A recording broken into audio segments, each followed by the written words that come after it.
Hello students, you are most welcome in Learn Easy classes. Today we will discuss about the chemical reactions and equation, जो कि हमारे chemistry का बहुत ही important chapter है और पूरी की पूरी केमिस्ट्री केमिकल रिएक्शंस और इक्वेशन पर ही बेस्ड है। तो इस चैप्टर के जितने भी कॉन्सेप्ट हैं वो बहुत बेसिक कॉन्सेप्ट हैं केमिस्ट्री के, जो कि समझने बहुत जरूरी हैं। अगर ये कॉन्सेप्ट हमें क्लियर हो गए तो केमिस्ट्री भी आगे हमें बहुत ही आसान लगने वाली है गाइस। तो अब हम स्टार्ट करते हैं। Chemical reaction and equation. Chemistry पढ़ने से पहले ये जानना जरूरी है कि केमिकल रिएक्शन एक्चुअली है क्या, इक्वेशन क्या है। तो चलिए हम थोड़ा सा इंट्रोड्यूस हो लेते हैं केमिकल रिएक्शन से। Chemical reactions are the process in which new substance with new properties are formed. After chemical reaction जो भी substance बनता है, एक नया substance बनता है और उसकी properties भी new properties होती है जिससे कि वो substance बना होता है। During chemical reactions, atom of one element do not change into those of as another element. Chemical reaction में जो किसी भी एलिमेंट का एटम होता है वो चेंज नहीं होता किसी अदर एलिमेंट में, okay. Only rearrangement of atom take place in a chemical reaction. केवल एटम्स का रीअरेंजमेंट हो जाता है, ना कि एटम चेंज होता है। ये टर्म बहुत इंपॉर्टेंट है कि एटम चेंज नहीं होता, एटम का केवल रीअरेंजमेंट होता है। The substance which take part in a chemical reaction are called the reactant. जो भी सब्सटेंस किसी भी रिएक्शन में पार्टिसिपेट करते हैं, these are called the reactants. और जो न्यू सब्सटेंस बनता है, this is called the product. After chemical reaction जो भी आपके प्रोडक्ट हम जो भी यूज कर रहे हैं substance, these are the reactant. और केमिकल रिएक्शन के बाद क्या बना वो हो जाता है हमारा प्रोडक्ट। जैसे यहाँ पर इस रिएक्शन से हम समझेंगे this is a chemical reaction. यहाँ पर मैग्नीशियम और ऑक्सीजन, यहाँ पर रिएक्शन हुई, क्या बना, MgO, मैग्नीशियम ऑक्साइड, एक व्हाइट कलर पाउडर होता है। तो ये जो रिएक्टेंट थे, यहाँ पर केमिकल रिएक्शन किसके बीच में हो रही है, मैग्नीशियम और ऑक्सीजन के बीच में। तो ये क्या हो गए, दीज आर द रिएक्टेंट। और बन क्या रहा है, मैग्नीशियम ऑक्साइड। तो ये क्या हो गया, प्रोडक्ट। अब यहाँ पर देखो, केवल यहाँ पर एटम्स का रीअरेंजमेंट हुआ है। मैग्नीशियम यहाँ पर ऑक्सीजन के साथ यहाँ पर इन्वॉल्व हो गया, तो यहाँ पर एटम्स का रीअरेंजमेंट हमें दिख रहा है, ना कि ये रिएक्शन आपकी यहाँ पर बैलेंस नहीं है।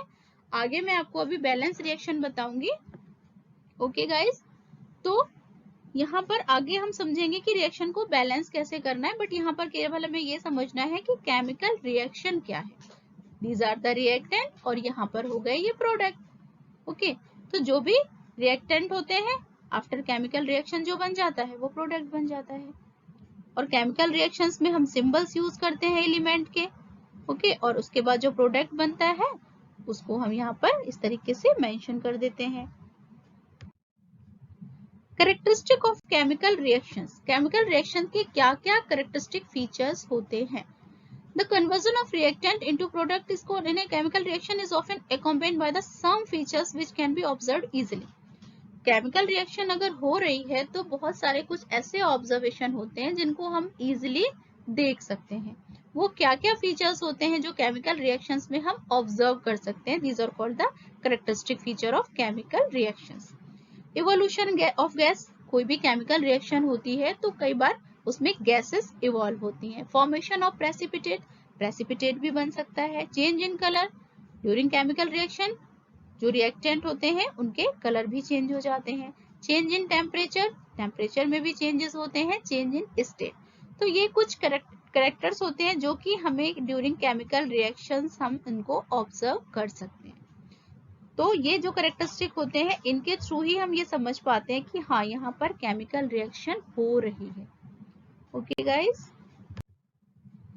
Evolution of gas, this one is the characteristic feature of chemical reaction. अब यहाँ पर इवोल्यूशन ऑफ गैस, गैस के लिए हम अगर किसी केमिकल रिएक्शन में गैस इवॉल्व हो रही है तो उसको हम ये एरो से शो करते हैं। यहाँ पर सिंबल हम दे देते हैं, बट यहाँ पर एरो अगर लगा हुआ है तो इट मीन्स वो आपका जो प्रोडक्ट है वो गैसियस फॉर्म में है।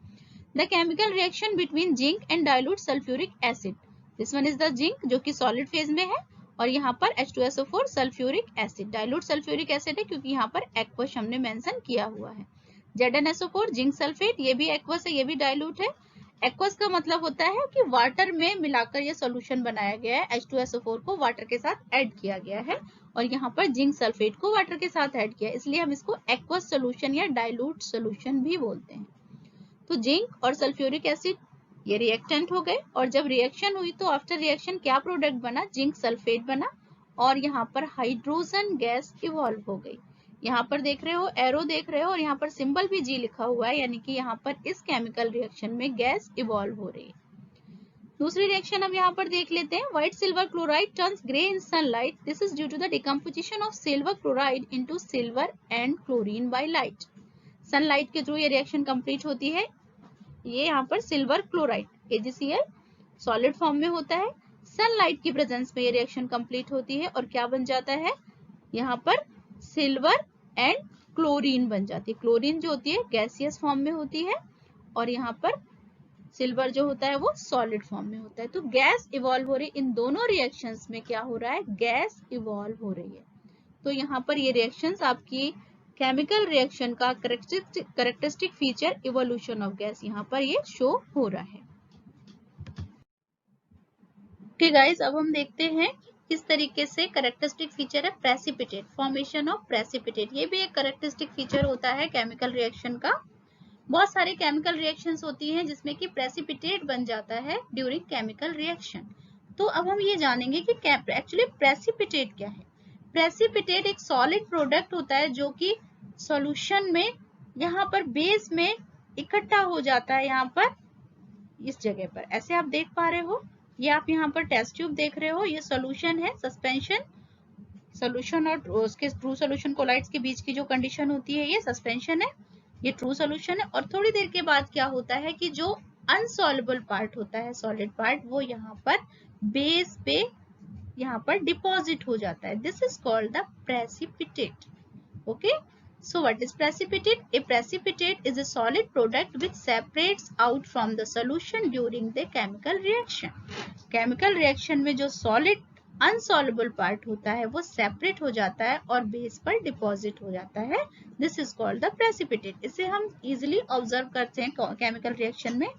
लेबोरेटरी में कॉमन एग्जांपल है जिसको हम एक्वस सिल्वर नाइट्रेट के साथ जब हम ऐड करते हैं पोटेशियम क्लोराइड को, एक्वस सिल्वर नाइट्रेट के साथ जब भी हम पोटेशियम क्लोराइड को ऐड करते हैं तो यहाँ पर सिल्वर क्लोराइड जो है उसका प्रेसिपिटेट बन जाता है। इस तरीके से टेस्ट ट्यूब में सिल्वर क्लोराइड जो होता है वो बेस पर डिपॉजिट हो जाता है और पोटेशियम नाइट्रेट बन जाता है। तो ये जो प्रेसिपिटेशन का बनना ये शो करता है कि यहाँ पर केमिकल रिएक्शन कंप्लीट हो रही है।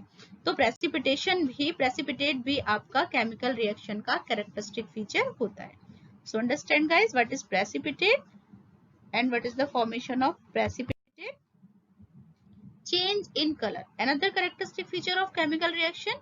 बहुत सारे केमिकल रिएक्शंस होते हैं जिसमें कि कलर में चेंजेस हो जाते हैं। अगर हम यहाँ पर एक रिएक्शन देखें, lead nitrate, aqueous lead nitrate है और यहाँ पर पोटेशियम आयोडाइड, क्या बनता है, लेड आयोडाइड बन जाता है और पोटेशियम नाइट्रेट बन जाता है।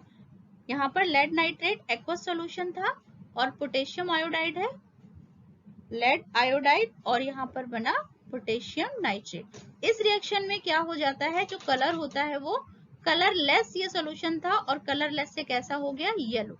ये जो सॉल्यूशन होता है लेड नाइट्रेट का ये कलरलेस था, लेकिन आफ्टर केमिकल रिएक्शन यहाँ पर जो ये एक्वस सॉल्यूशन बनता है पोटेशियम नाइट्रेट का ये हो जाता है येलो। ये था आपका कलरलेस लेड नाइट्रेट का एक्वस सॉल्यूशन और आफ्टर केमिकल रिएक्शन जो पोटेशियम नाइट्रेट का सॉल्यूशन है वो कलरलेस हो गया। तो ये रिएक्शन में क्या शो होता है कैरेक्टरिस्टिक फीचर केमिकल रिएक्शन का कि यहाँ पर कलर में चेंजेस हो रहा है।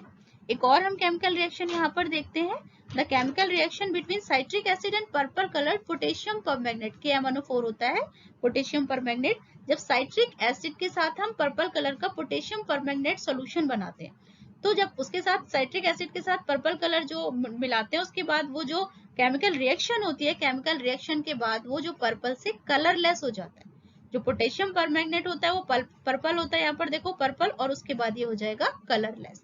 तो ये सारे रिएक्शन जिसमें कि कलर चेंजेस होते हैं ये भी एक कैरेक्टरिस्टिक फीचर होता है केमिकल रिएक्शन का।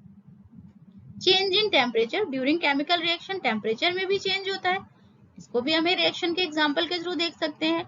जब हम क्विक लाइम वाटर और वाटर की रिएक्शन कराते हैं, लाइम वाटर के साथ वाटर की रिएक्शन कराते हैं, तो हीट इवॉल्व होती है। हीट इवॉल्व होती है, आप उसे इजिली ऑब्जर्व भी कर सकते हो। जब लाइम वाटर के साथ वाटर ऐड करना, कुछ बबल्स टाइप से आपके उठेंगे और हीट आपको समझ आएगी कि हाँ हीट इवॉल्व हो रही है, टेम्परेचर राइज हो रहा है।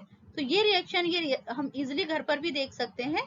तो इस रिएक्शन में क्या हो रहा था, चेंज इन टेम्परेचर, यहाँ पर टेम्परेचर राइज हो रहा है, बढ़ रहा है।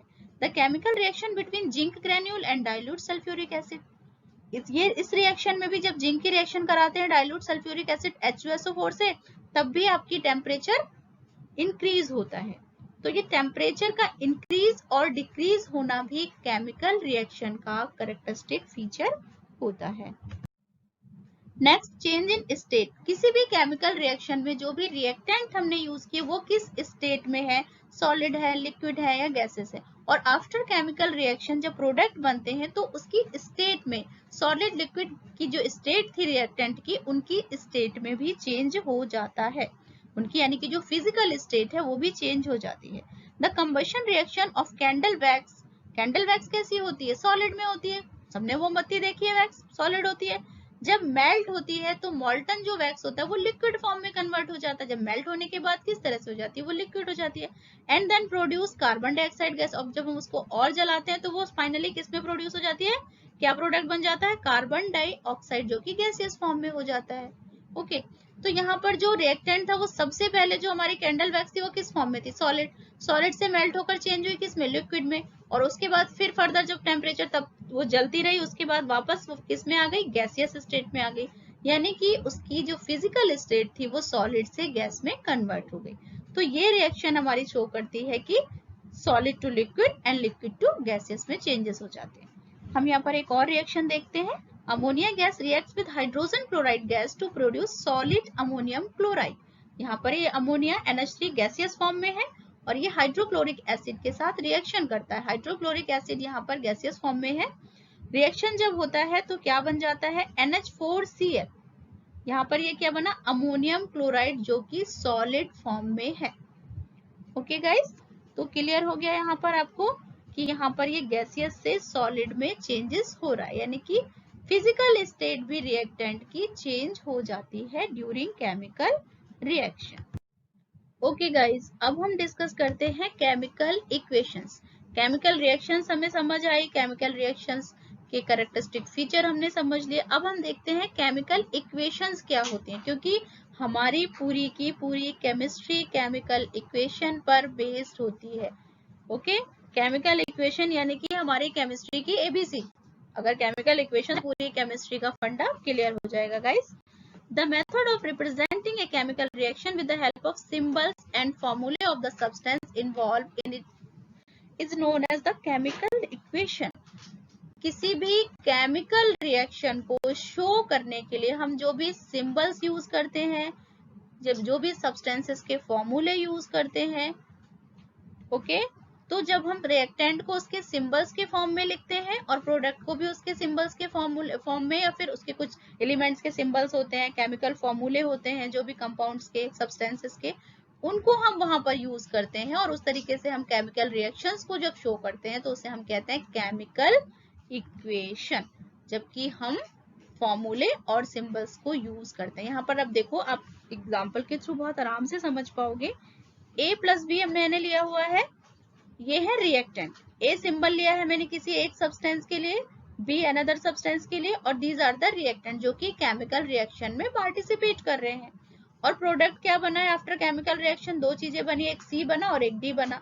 तो यहाँ पर प्रोडक्ट को मैंने सिंबल क्या दे दिया, C और D। तो ये जो हमारी पूरी केमिकल रिएक्शन हो गई, इसे मैंने सिंबल के फॉर्म में शो कर दिया। So this is the chemical equation. Chemical reaction को ही जब हम सिंबल्स के फॉर्म में शो करते हैं तो वो केमिकल इक्वेशन हो जाती है। ओके गाइस, अब यहाँ पर देखो, हम इसको एक रिएक्शन के थ्रू भी समझ लेते हैं। When hydrogen reacts with oxygen, यहाँ पर देखो हाइड्रोजन गैस ऑक्सीजन के साथ रिएक्ट कर रही है, तो हाइड्रोजन के लिए हमने क्या सिंबल यूज किया, H2। ओके, ऑक्सीजन के लिए हमने क्या सिंबल यूज किया, O2। और क्या प्रोडक्ट बना है, यहाँ पर हमने क्या सिंबल यूज किया, वाटर का क्या फॉर्मूला है, H2O। तो यहाँ पर हमने हाइड्रोजन के लिए H सिंबल यूज किया, ऑक्सीजन के लिए O सिंबल यूज किया, और वाटर का जो फॉर्मूला है वो है H2O। यानी कि यहाँ पर हमने सिंबल्स और फॉर्मूले के बेस पर केमिकल रिएक्शन को लिखा। केमिकल रिएक्शन में जो हमने रिएक्टेंट यूज किए हाइड्रोजन एंड ऑक्सीजन, जिनका कि यहाँ पर ये सिंबल था, और यहाँ पर जो प्रोडक्ट बना इसका फॉर्मूला है H2O। तो सिंबल्स और फॉर्मूले को यूज करके जब हमने केमिकल रिएक्शन को लिखा तो ये हमारी बन गई chemical equation. Okay guys, these are the reactant and these are the product, so easy। so chemical equation क्या है समझ आ गई कि जब हम केमिकल रिएक्शंस को फॉर्मूले और उसके सिंबल्स के उस पे लिखते हैं तो वो हो जाती है हमारी केमिकल इक्वेशन। केमिकल इक्वेशन को हम दो तरीके से पढ़ेंगे, एक तो बैलेंस केमिकल इक्वेशन होती है और एक अनबैलेंस केमिकल इक्वेशन होती है। अब जी ये बैलेंस क्या है और अनबैलेंस केमिकल इक्वेशन क्या है इसको भी समझते हैं। बैलेंस केमिकल रिएक्शन क्या होती है? A balance chemical reaction has equal number of atom of different element in the reactant and product. जब रिएक्टेंट और प्रोडक्ट में किसी भी एलिमेंट्स में एटम्स इक्वल होते हैं तो वो होती है बैलेंस केमिकल रिएक्शन। ओके, यहाँ पर हम इसको एक एग्जांपल के थ्रू केमिकल इक्वेशन के थ्रू इजीली समझ पाएंगे। यहाँ पर देखिए जिंक और sulphuric acid, zinc and sulphuric acid H2SO4, यहाँ पर बना जिंक सल्फेट और यहाँ पर हाइड्रोजन गैस इवॉल्व हो गई। अब इस इक्वेशन में देखो क्या कौन कौन से हमारे एटम यूज हुए, जिंक यूज हुआ है। पहले तो यहाँ पर ये समझो कि कौन कौन से एटम यूज हुए हैं। जिंक यूज हुआ है, हाइड्रोजन यूज हुआ है, सल्फर, ऑक्सीजन, प्रोडक्ट में भी जिंक, सल्फर, ऑक्सीजन और हाइड्रोजन। अब हम देखेंगे कि यहाँ पर जिंक के कितने एटम रिएक्टेंट में यूज हो रहे थे और आफ्टर जो केमिकल रिएक्शन जो प्रोडक्ट बना उसमें जिंक के कितने एटम प्रेजेंट है। वन बाय वन हम हर एक एलिमेंट के एटम का बैलेंस देखेंगे, रिएक्टेंट में कितने एटम है और प्रोडक्ट में कितने एटम है। अगर रिएक्टेंट और प्रोडक्ट में दोनों में हर एक एलिमेंट के एटम इक्वल है इट मींस वो रिएक्शन बैलेंस है। अब यहाँ पर हम सबसे पहले लिखते हैं नंबर ऑफ जिंक एटम। अब जिंक एटम रिएक्टेंट में कितने हैं? 1। यहाँ पर देखो 1 है, यहाँ पर देखो प्रोडक्ट में यहाँ पर भी 1 है, तो रिएक्टेंट में भी 1 है जिंक एटम और प्रोडक्ट में भी 1 है, यानी कि जिंक एटम तो यहाँ पर बैलेंस है। अब हम आते हैं हाइड्रोजन पर। हाइड्रोजन यहाँ पर देखो 2 है, H2 लिखा है, ये 2 हाइड्रोजन है और यहाँ पर भी 2 हाइड्रोजन है, यानी कि रिएक्टेंट और प्रोडक्ट दोनों में हाइड्रोजन एटम भी बराबर है। अब यहाँ पर हम देखते हैं सल्फर एटम को। सल्फर देखो 1 है यहाँ पर और यहाँ प्रोडक्ट में भी सल्फर 1 है, ये देखो रिएक्टेंट में सल्फर भी 1 और प्रोडक्ट में सल्फर भी 1, यानी कि यहाँ पर ये भी बैलेंस है। और अब हम देखते हैं ऑक्सीजन। यहाँ पर देखो ऑक्सीजन 4 है, ओके, और यहाँ पर देखो यहाँ पर भी ऑक्सीजन 4 है, यानी कि यहाँ पर रिएक्टेंट और प्रोडक्ट दोनों में हर एक एलिमेंट के एटम इक्वल है। जितने रिएक्टेंट में है एटम उतने ही प्रोडक्ट में है, इट मींस ये हमारी बैलेंस रिएक्शन है। और अगर इसमें डिफरेंट जो एटम है, रिएक्टेंट में कुछ और एटम होते नंबर ऑफ एटम और प्रोडक्ट में कुछ और होते, तो फिर ये हमारी अनबैलेंस केमिकल इक्वेशन हो जाती है। ये बहुत इंपॉर्टेंट है इसको समझना, क्योंकि एग्जाम में ये बहुत आता है इस टाइप से कि किसी भी रिएक्शन को आप बैलेंस करो और या तो फिर ये बताओ कि ये बैलेंस है या अनबैलेंस है। मोस्टली तो ऐसे क्वेश्चंस आते हैं कि आपको रिएक्शन अनबैलेंस दी होती है, आपको खुद से बैलेंस करनी होती है, यानी कि आपको यहाँ पर नंबर ऑफ एटम्स रिएक्टेंट और प्रोडक्ट के बराबर करने होते हैं। वो मैं आपको आगे बताऊंगी, अभी अपने लेक्चर में हम डिस्कस करेंगे कि किस तरीके से हम रिएक्शन को बैलेंस करते हैं। तो पहले ये समझ लीजिए कि बैलेंस केमिकल रिएक्शंस एक्चुअली होते क्या है। क्लियर हो गया आपको कि जब रिएक्टेंट में और प्रोडक्ट में दोनों side number of atom different elements के जो नंबर ऑफ एटम है वो इक्वल होते हैं, तो उस कंडीशन में हम कहते हैं कि ये हमारी बैलेंस केमिकल रिएक्शन है। अब हम देखते हैं कि अनबैलेंस केमिकल रिएक्शन क्या होती है। तो समझ आ गया होगा आपको, बट फिर भी मैं आपको यहाँ समझा देती हूँ। यहाँ पर हमने एक एग्जाम्पल लिया हुआ है, आयरन वाटर, ये रिएक्टेंट है हमारे, और ये फेरिक ऑक्साइड बन रहा है और हाइड्रोजन गैस इवॉल्व हो रही है। तो यहाँ पर अगर हम देखें इनके नंबर ऑफ एटम, ये तो रिएक्टेंट है और ये हमारे प्रोडक्ट हो गए। अब यहाँ पर हम 1 बाय 1 हर एक एलिमेंट के एटम्स की संख्या देखेंगे कि रिएक्टेंट में कितनी है और प्रोडक्ट में कितनी है। तो अगर ये इक्वल होगी तो बैलेंस होगी, और अगर इक्वल नहीं है तो ये रिएक्शन कैसी हो जाएगी? अनबैलेंस हो जाएगी। तो अब हम देखते हैं यहाँ पर आयरन, तो number of iron atom reactant में कितने हैं यहाँ पर देखो, खुद से आप देखते जाओ, 1 है। ओके जी। अब यहाँ पर प्रोडक्ट में आ गए तो प्रोडक्ट में कितने हैं आयरन, 3, यानी कि यहाँ पर ये बैलेंस नहीं है। ओके। अब हम यहाँ देखते हैं हाइड्रोजन एटम, हाइड्रोजन यहाँ पर देखो रिएक्टेंट में कितने हैं, 2। अब यहाँ पर देखो हाइड्रोजन यहाँ पर कितने हैं, 2, यानी कि ये हमारे बराबर हैं, इसमें हमें कुछ भी करने की जरूरत नहीं है। अब हम आते हैं ऑक्सीजन पर। ऑक्सीजन देखो यहाँ पर 1 है और यहाँ पर ऑक्सीजन है 4, तो यानी कि ये भी हमारे एटम, यहाँ पर ऑक्सीजन एटम भी रिएक्टेंट और प्रोडक्ट के इक्वल नहीं है। इट मींस ये जो रिएक्शन लिखी हुई है यहाँ पर, ये अनबैलेंस केमिकल रिएक्शन लिखी हुई है, क्योंकि यहाँ पर डिफरेंट एलिमेंट्स में रिएक्टेंट में के जो एटम है और प्रोडक्ट में जो एटम है वो इक्वल नहीं है। तो अब हम इसे आगे सीखेंगे कि इसको बैलेंस कैसे करेंगे। तो ये समझ आया गाइस कि अनबैलेंस केमिकल रिएक्शन क्या होती है। आप इजिली देख सकते हो, कोई भी एक एलिमेंट उठा लीजिए, अगर आपको एग्जाम में ये आ जाए कि आप ये बताइए कि ये रिएक्शन बैलेंस है या अनबैलेंस, तो कोई भी एक आप यहाँ पर एलिमेंट उठाइए, उसके नंबर ऑफ एटम रिएक्टेंट में देखिए और प्रोडक्ट में देखिए। सपोज मैं आप पूरे नहीं देखूं, सिर्फ मुझे ये बताना है कि ये बैलेंस है या अनबैलेंस, तो मैंने यहाँ पर सिर्फ आयरन को देखा, यहाँ पर 1 है और यहाँ पर 3 है, तो इट मीन्स ये रिएक्शन अनबैलेंस रिएक्शन है। ओके, क्लियर हो गया गाइस कि अनबैलेंस रिएक्शन क्या होती है। अब हम सीखेंगे कि रिएक्शन को बैलेंस कैसे करना होता है, जो कि बहुत जरूरी है। ओके ओके गाइस, अब हम देखते हैं केमिकल रिएक्शंस को बैलेंस कैसे करते हैं। हमने ये सीख लिया कि बैलेंस केमिकल रिएक्शन क्या है और अनबैलेंस केमिकल रिएक्शन क्या है। यानी कि अगर केमिकल इक्वेशन लिखी हुई है आपके सामने, तो आप उसे देखकर ये बता सकते हो, रिएक्टेंट और प्रोडक्ट दोनों के एटम्स काउंट करके आप ये बता सकते हो कि रिएक्शन आपकी बैलेंस है या फिर रिएक्शन अनबैलेंस है। बट अगर रिएक्शन अनबैलेंस है, किसी भी एलिमेंट्स के जो एटम है वो रिएक्टेंट और प्रोडक्ट में इक्वल नहीं है, तो रिएक्शन अनबैलेंस है, तो हम उसे बैलेंस कैसे करेंगे, how to balance the chemical equation. This one is very important और बहुत सारे क्वेश्चन होते हैं जो कि इस पर होते हैं। केमिकल इक्वेशंस आपको बैलेंस करनी बहुत जरूरी होती है, तो ये सीखते हैं हम। सबसे पहले आपको ये पता है कि law of conservation of masses क्या है, जो कि हमने 9th क्लास में केमिस्ट्री में पढ़ा था। Law of conservation of masses के अकॉर्डिंग क्या है कि मास can neither be created nor be destroyed in chemical reaction. किसी भी केमिकल रिएक्शन में किसी भी एटम्स या मॉलिक्यूल्स या कंपाउंड का जो मास होता है वो ना तो क्रिएट होता है और ना ही वो डिस्ट्रॉय होता है। It means total masses of elements reactant के और total masses of element present in product वो इक्वल होता है। किसी भी रिएक्टेंट के जो एलिमेंट है उनका मास टोटल मास, और किसी भी प्रोडक्ट के जो एलिमेंट है उनका टोटल मास वो किसी भी केमिकल रिएक्शन में इक्वल होगा। बिफोर केमिकल रिएक्शन जो रिएक्टेंट का मास है टोटल, वही प्रोडक्ट का भी मास होगा। यानी कि both side number of atoms जो है हर एक एलिमेंट के इक्वल होने चाहिए, तभी तो आपका टोटल मास एलिमेंट का और टोटल मास प्रोडक्ट का आपका इक्वल होगा, दोनों में, रिएक्टेंट और प्रोडक्ट का। तो हम कैसे बैलेंस करेंगे अगर कोई अनबैलेंस रिएक्शन है, उसको हम देखते हैं। यहाँ पर देखिए ये रिएक्शन अभी हमने जो पीछे अभी डिस्कस करी थी, अनबैलेंस रिएक्शन थी। आयरन वाटर के साथ रिएक्शन कर रहा है और ये फेरिक ऑक्साइड और हाइड्रोजन बना रहा है। अब यहाँ पर देखो आयरन एक सिंगल एटम है आयरन का रिएक्टेंट में, और यहाँ पर देखो प्रोडक्ट में 3 एटम है रिएक्टेंट प्रोडक्ट में आयरन के। तो यहाँ पर तो हमें फर्स्ट यहाँ पर ऑब्जर्वेशन से ही पता चल गया कि ये रिएक्शन अनबैलेंस केमिकल इक्वेशन है।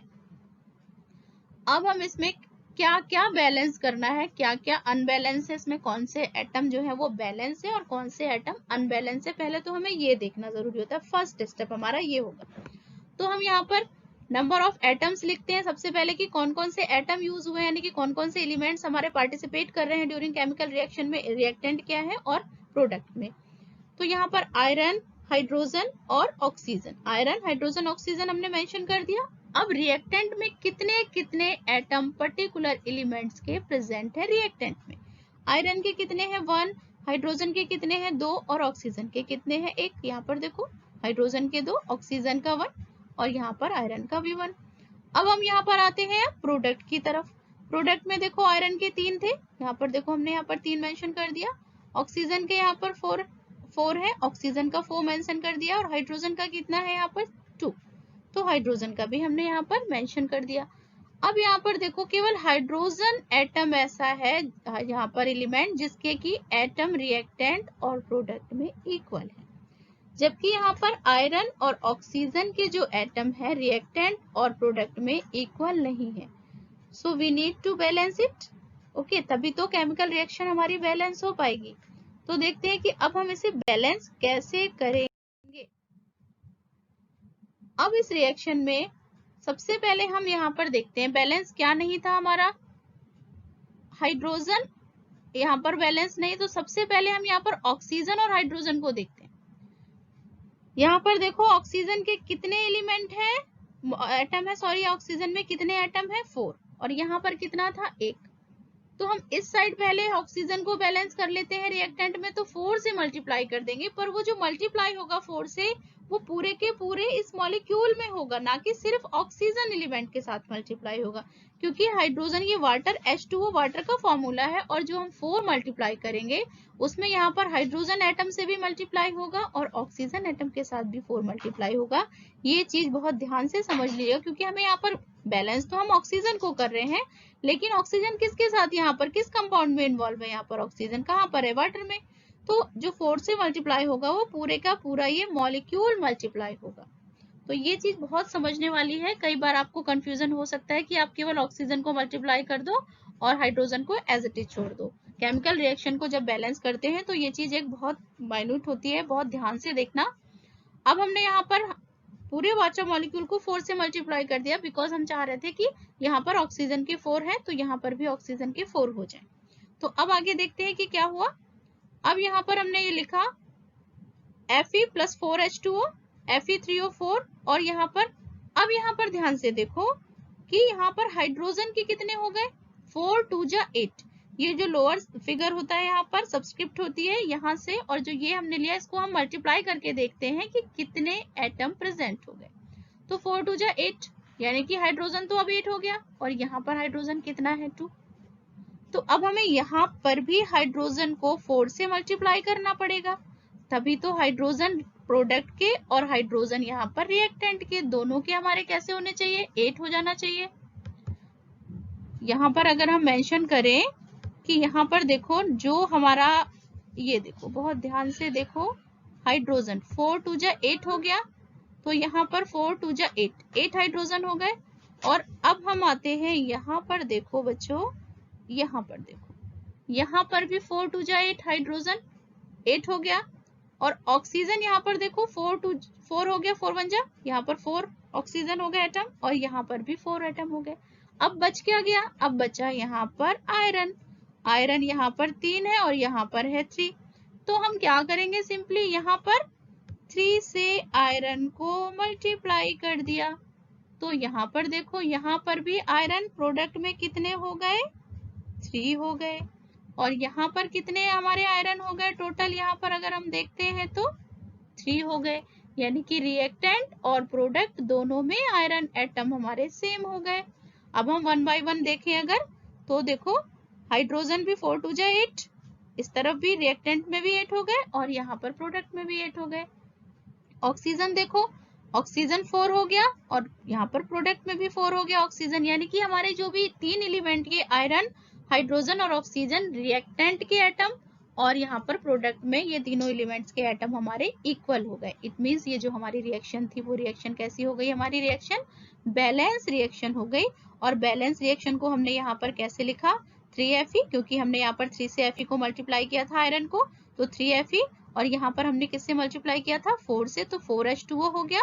ओके गाइस, तो क्या रिएक्शन हमारी फाइनल बन गई, Fe3O4 + 4H2, balance chemical reaction. तो ये जो रिएक्शन है हमारी ये कैसी हो गई, बैलेंस। इसको हम आराम से देख सकते हैं। यहाँ पर देखो आयरन के 3 है, यहाँ पर भी आयरन के 3 एटम है, यहाँ पर हाइड्रोजन के 8 है।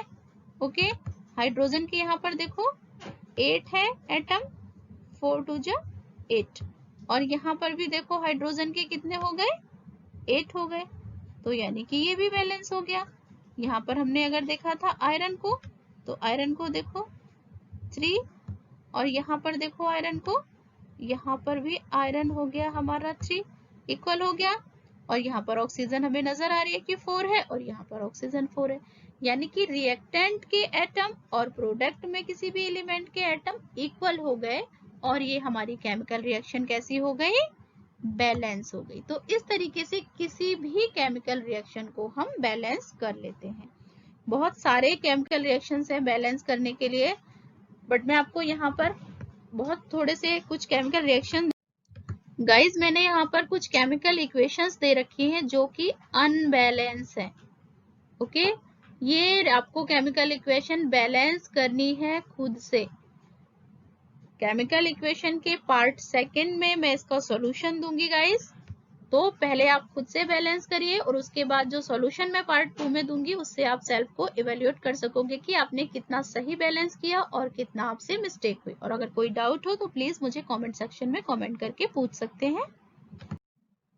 अब हम देखते हैं कि किसी भी केमिकल इक्वेशन को हम कैसे और ज्यादा इंफॉर्मेटिव बना सकते हैं। इट मीन्स कि केवल हम केमिकल रिएक्शन देखकर ही हम सारा कुछ बता सकें कि उसमें रिएक्टेंट कौन रिएक्टेंट जो है वो कौन से स्टेट में है, उनकी फिजिकल स्टेट क्या है, during chemical reaction heat evolve हो रही है या हीट एब्जॉर्ब हो रही है, किस स्टेट में है जो हमारी रिएक्शन, गैसियस स्टेट में जो प्रोडक्ट है वो इवॉल्व हो रहे हैं या सॉलिड स्टेट में प्रोडक्ट बन रहे हैं। इट मीन्स किसी भी केमिकल इक्वेशन को केवल आप ऑब्जर्व करके उसके बारे में जितनी ज्यादा से ज्यादा इंफॉर्मेशन दे सकते हो तो उसे हम कहते हैं कि वो केमिकल इक्वेशन है आपकी वो इंफॉर्मेटिव है। तो हम कैसे किस तरीके से केमिकल इक्वेशन को और ज्यादा इंफॉर्मेटिव बना सकते हैं, let's see one by one. The physical state of the reactant and product can be indicated by putting S for solid, L for liquid, G for gas and aqueous for aqueous state।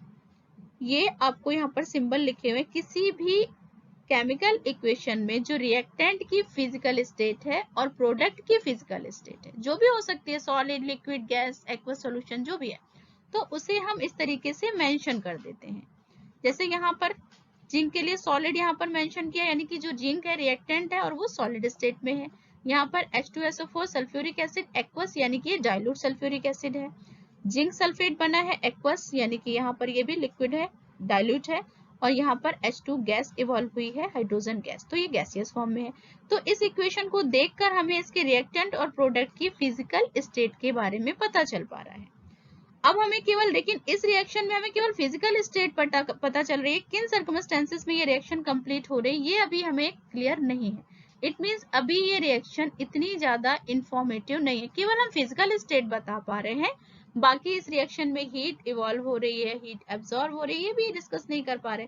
तो हम अभी आगे और देखते हैं कि हम chemical reaction में और क्या क्या मेंशन कर दें तो ये रिएक्शन हमारी जो मोर इंफॉर्मेटिव हो जाएगी। Evolution or absorption of heat during the reaction can be denoted by adding or subtracting heat terms on the product side. Heat आपकी इवॉल्व हो रही है या फिर हीट एब्जॉर्ब हो रही है, उसको हम यहाँ पर हीट ऐड कर देते हैं या फिर हीट सब्सट्रैक्ट कर देते हैं। अब इस रिएक्शन में देखो, कार्बन सॉलिड स्टेट में है और ऑक्सीजन गैसियस स्टेट में है। ड्यूरिंग केमिकल रिएक्शन यहाँ पर क्या बना, कार्बन डाइऑक्साइड बना जो कि गैसियस स्टेट में था, और यहाँ पर हीट इवॉल्व हो रही है, हीट इवॉल्व हो रही है प्रोडक्ट में। यहाँ पर आप देख सकते हो कि हीट निकल रही है, हीट इवॉल्व हो रही है। इट मींस ये जो रिएक्शन है ये एक्सोथर्मिक रिएक्शन है। ऐसी कोई भी रिएक्शन जिसमें कि हीट इवॉल्व होती है, these are called the exothermic reaction. अब हम सेकेंड रिएक्शन देखते हैं। कैल्शियम कार्बोनेट सॉलिड स्टेट में है और यहाँ पर हीट एब्जॉर्ब हो रही है। ड्यूरिंग केमिकल रिएक्शन यहाँ पर क्या है, हीट एब्जॉर्ब हो रही है। तो क्या बन रहा है, कैल्शियम ऑक्साइड जो कि सॉलिड स्टेट में है और यहाँ पर कार्बन डाइऑक्साइड जो कि गैसियस स्टेट में। तो अगर हीट यहाँ पर एब्जॉर्ब हो रही थी तो ये किस टाइप की रिएक्शन हो जाएगी, एंडोथर्मिक रिएक्शन। अब यहाँ पर देखो, इस रिएक्शन में हमें इसके रिएक्टेंट और प्रोडक्ट के फिजिकल स्टेट भी पता है कि गैस है, सॉलिड है। अब यहाँ पर हमें ये भी पता है कि इस during chemical reaction heat evolve हो रही है या एब्जॉर्ब हो रही है, लेकिन उसके बावजूद हमें यहाँ पर कुछ मिसिंग है। क्या मिसिंग है कि हमें ये नहीं पता चल रहा है कि ये जो केमिकल रिएक्शन है ये किन सर्कमस्टेंसेस में कंप्लीट हो रही है, कौन से कैटलिस्ट यूज हो रहे हैं, कितना टेम्परेचर है, क्या प्रेशर है, ये सब अभी हमें मेंशन नहीं किया है। इट मींस अभी ये हमारी जो केमिकल रिएक्शन है ये और इंफॉर्मेटिव हो सकती थी। तो आगे हम और देखते हैं कि किस तरीके से हम इसको और इंफॉर्मेटिव बना सकते थे। By indicating conditions under which the reaction take place। अब यहाँ पर देखो 2KClO3 यहाँ पर पोटेशियम क्लोराइड, और यहाँ पर ये बना पोटेशियम क्लोराइड, और ये बना आपका क्या, ऑक्सीजन। तो यहाँ पर अगर आप ध्यान से देखो तो ये ट्राइंगल है, ये आपका कैटलिस्ट के लिए सिंबल यूज करते हैं, और कैटलिस्ट क्या यूज हो रहा है, MnO4। MnO4 यहाँ पर एज ए कैटलिस्ट हो रहा है। कैटलिस्ट क्या होते हैं कि किसी भी केमिकल रिएक्शन में पार्टिसिपेट नहीं करते, लेकिन केमिकल रिएक्शन की जो रेट है उसको या तो इंक्रीज कर देते हैं या तो उसको डिक्रीज कर देते हैं, पर किसी भी केमिकल रिएक्शन में पार्टिसिपेट नहीं करते। तो यहाँ पर जो ये सिंबल है, ये ट्रायंगल शेप का जो सिंबल होता है, ये शो करता है कि ये किस कैटलिस्ट की प्रेजेंस में केमिकल रिएक्शन हो रही है। अब यहाँ पर देखते हैं हम नेक्स्ट रिएक्शन में, ये कार्बन मोनोऑक्साइड और ये हाइड्रोजन, और क्या बन रहा है यहाँ पर, एथाइल अल्कोहल CH3OH। अब यहाँ पर देखो, सॉरी मिथाइल अल्कोहल बन रहा है यहाँ पर। अब यहाँ पर देखो कितना प्रेशर है, 300 एटमॉस्फेरिक प्रेशर है, और टेम्परेचर कितना है, 300 डिग्री सेल्सियस। और यहाँ पर जिंक ऑक्साइड और यहाँ पर क्रोमियम ऑक्साइड जो है, ये आपका एज ए कैटलिस्ट यूज हो रहा है। तो यानी कि इस रिएक्शन में इतना प्रेशर है, इतना टेम्परेचर है, और ये कैटलिस्ट है, और ये इसकी सॉलिड स्टेट है। तो यानी कि इस रिएक्शन में हमें सारी चीजें पता चल रही, सारी इंफॉर्मेशन हम इस रिएक्शन को देखकर ही पता लगा पा रहे हैं कि केमिकल रिएक्शन में प्रोडक्ट की फिजिकल स्टेट क्या है, यहाँ पर कौन सी कंडीशंस में आपकी केमिकल रिएक्शंस हो रही है। तो इस तरीके से अगर हम किसी भी केमिकल इक्वेशन को लिखते हैं तो हम ये कहते हैं कि ये केमिकल रिएक्शन मोर इंफॉर्मेटिव है। तो केमिकल रिएक्शन हमें कोशिश करनी है कि हम इस तरीके से लिखें कि वो कितनी ज्यादा से ज्यादा इंफॉर्मेटिव बन सके। ओके गाइस, आई होप कि केमिकल रिएक्शंस, केमिकल इक्वेशंस को बैलेंस करना आपको समझ आ गया होगा। सो गाइस, आई होप कि आपको ये सारे टॉपिक, ये सारे आपको कॉन्सेप्ट्स क्लियर हो गए होंगे गाइस।